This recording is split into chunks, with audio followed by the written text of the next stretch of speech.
This is exactly what the metalhead community in Egypt asks for, needing metal in their life. But where is the metal scene in Egypt? During the 90s, the metal scene in Egypt was flourishing, and it was all about the music. Until news flashed in 1997 that hundreds of heavy metal fans were arrested after suspicions of satanic acts involving drugs, group sex, slitting cats to drain their blood, and setting corpses on fire. And since then, the metal culture was discouraged in Egypt. It wasn't until 2006 that a local metal band called Scarab decided to revive the metal scene in Egypt, and to do that, they held several gigs in Cairo and Alexandria.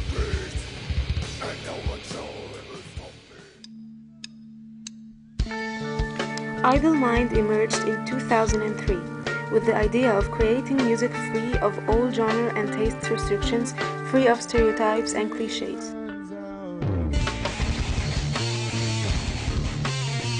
Unfortunately, with the inappropriate behavior of fans in terms of drugs, sex, and violence, organizers such as Said al-Sawi banned metal concerts in their programs.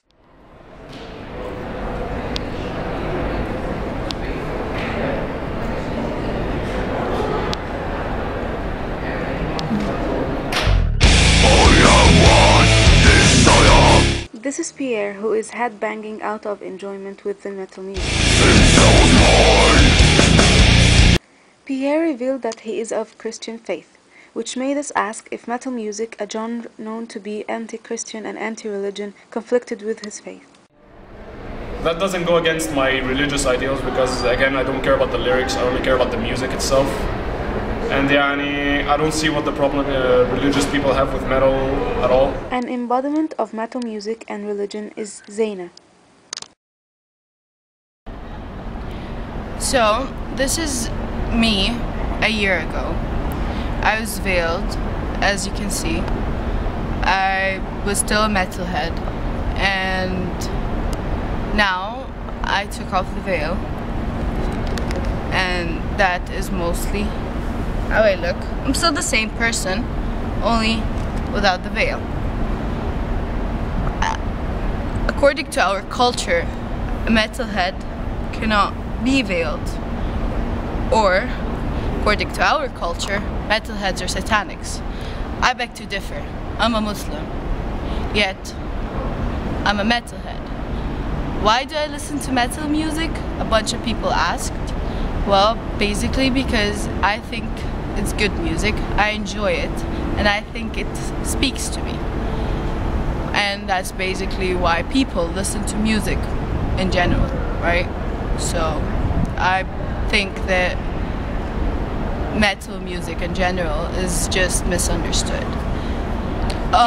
Is the reason you took off the veil because of your metal music preference, or is it for your own personal reasons? I don't think that is why. I think the person I am is why I took off the veil, why I listen to metal music, but not because of the music I took off the veil, no. But if your question is if in the metalhead community or whatever, people would accept you as a veiled person, well, they might think in the beginning that you're fake or whatever, but then they'd accept you just like any other community. It's, as I said before, the metal community is greatly misunderstood. But the talk with Zaina made one curious to know about conservative veiled women's insight who are out of the metal scene. This is when we caught Hamza, who despite of appearances, surprisingly turned out to be an Evanescence fan. Satanism is different from the idea of wearing black or listening to rock music. They say about Satanists that they perform things related to religion, for example reading the Quran invertedly or doing some strange rituals, but it has nothing to do with rock. This is Scared Now. They rarely perform in Egypt and only depend on foreign metal festivals. However, Idle Mind is not that active as before. Some of its members choose to jam with non-band member musicians from other genres other than the metal. A passerby, despite his black clothes and skulled shoes, despises metal music. I hope it's dead. Why do you hope so? Because I don't like metal.